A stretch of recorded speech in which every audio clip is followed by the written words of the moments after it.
Toda época tem seus tiranos, não é mesmo? Aquelas figuras que se erguem tão alto que parece que vão tocar os céus, totalmente convencidos da própria eternidade.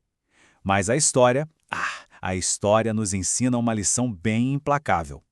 Quanto maior a subida, mais espetacular é a queda.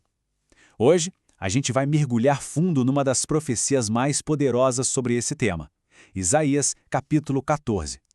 Vamos explorar juntos essa visão antiga sobre justiça, arrogância e, no fim de tudo, esperança. Essa é a pergunta que ecoa através dos séculos, né? Como é que impérios que se achavam eternos e tiranos que se viam como deuses simplesmente somem? Esse capítulo não dá só uma resposta, ele pinta um retrato super vívido e poético da queda de um desses governantes e nos mostra que, olha, nenhuma opressão dura para sempre. Mas antes da queda, vem a esperança.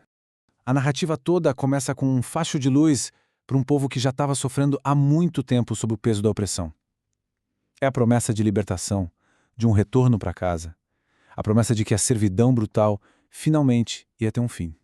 E se liga nisso aqui que é impressionante. A promessa não é só de liberdade, não. É uma inversão completa de papéis. Pensa só, aqueles que foram escravizados agora vão governar. Os oprimidos vão se erguer sobre seus opressores. Essa virada de mesa é só o começo da reviravolta dramática que está para acontecer. E agora a gente chega no coração pulsante do capítulo. O texto nos convida a cantar uma canção. Mas não é um lamento não, hein? É um grito de triunfo, uma canção de vitória, cheia de ironia e desprezo, sabe? Forjada no fogo da libertação e apontada direto para o rei derrotado da Babilônia. A palavra hebraica que aparece aqui é mashal. E isso é bem mais do que um simples provérbio. É tipo uma arma verbal. É um poema de escárnio, uma sátira cortante, feita não só para celebrar, mas para humilhar o inimigo caído, para desmontar toda a antiga glória dele na frente de todo mundo. A canção começa com um som de espanto. Dá para imaginar o suspiro coletivo de alívio de um povo que finalmente pode respirar. A paz, que antes era só um sonho distante, agora é realidade. E a primeira reação é essa, de quase não acreditar que o terror acabou de verdade. E essa celebração se espalha. Não são só as pessoas que comemoram. A opressão desse rei era tão, mas tão sufocante que a profecia diz que a própria natureza respira aliviada. Até os cedros do Líbano, aquelas árvores imponentes, se alegram. É como se o mundo inteiro cantasse junto à canção da libertação. Mas por que ele caiu? A canção de zombaria agora mira na raiz da ruína dele. Uma arrogância tão gigante que desafiava os próprios céus. E é aqui que a gente chega no ponto central da arrogância do rei, numa passagem que ecoou por séculos e acabou dando origem a um dos nomes mais famosos da história. Ouve só a audácia nessas palavras. 5 vezes ele declara, eu subirei. Ele não estava contente em dominar a terra. Ele queria o trono do próprio Deus. É a soberba na sua forma mais pura, mais perigosa. A crença de que um simples mortal poderia se tornar o Altíssimo. E a ironia aqui é tão brutal quanto a própria queda. De um lado, a ambição de tocar as estrelas, de sentar acima de tudo. Do outro, a realidade fria e sombria, ser jogado nas profundezas do abismo. A queda é tão vertiginosa quanto a ambição era alta. Não tem meio termo.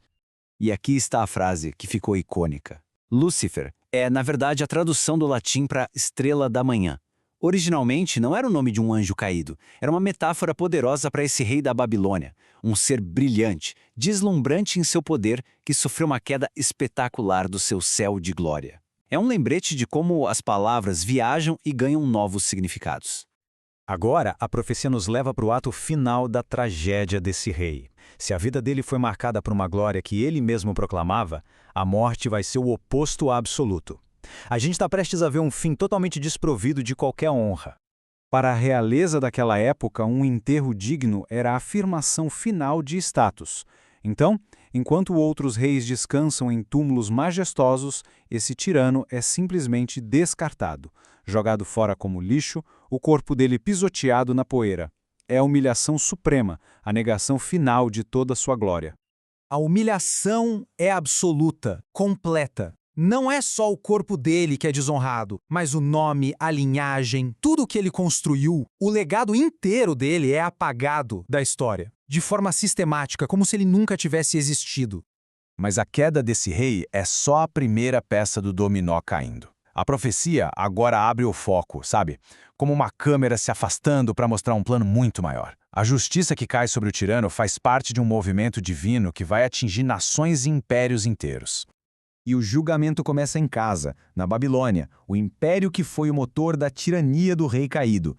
A nação que se orgulhava do seu poder, que se achava invencível, agora encara a sua própria aniquilação. Essa imagem da vassoura da perdição é terrível e muito poderosa. Significa uma limpeza completa. Não vai sobrar nada, nem ruínas gloriosas, nem memórias, nem descendentes. É um lembrete bem claro da fragilidade de todo o poder terreno. Em seguida, o olhar da profecia se vira para a superpotência militar da época, a Assíria. Um império conhecido por sua crueldade implacável, que deixava um rastro de terror e destruição por onde passava. E a promessa aqui é de libertação direta. O jugo, aquela peça pesada de madeira que colocavam nos bois para controlar eles, era um símbolo perfeito da opressão assíria. E a promessa é que esse jugo seria quebrado em pedaços. E por fim, a profecia se dirige a um adversário antigo de Israel, os filisteus. Durante séculos, eles foram uma ameaça constante ali na fronteira, e agora chegou a vez deles também de encarar o julgamento.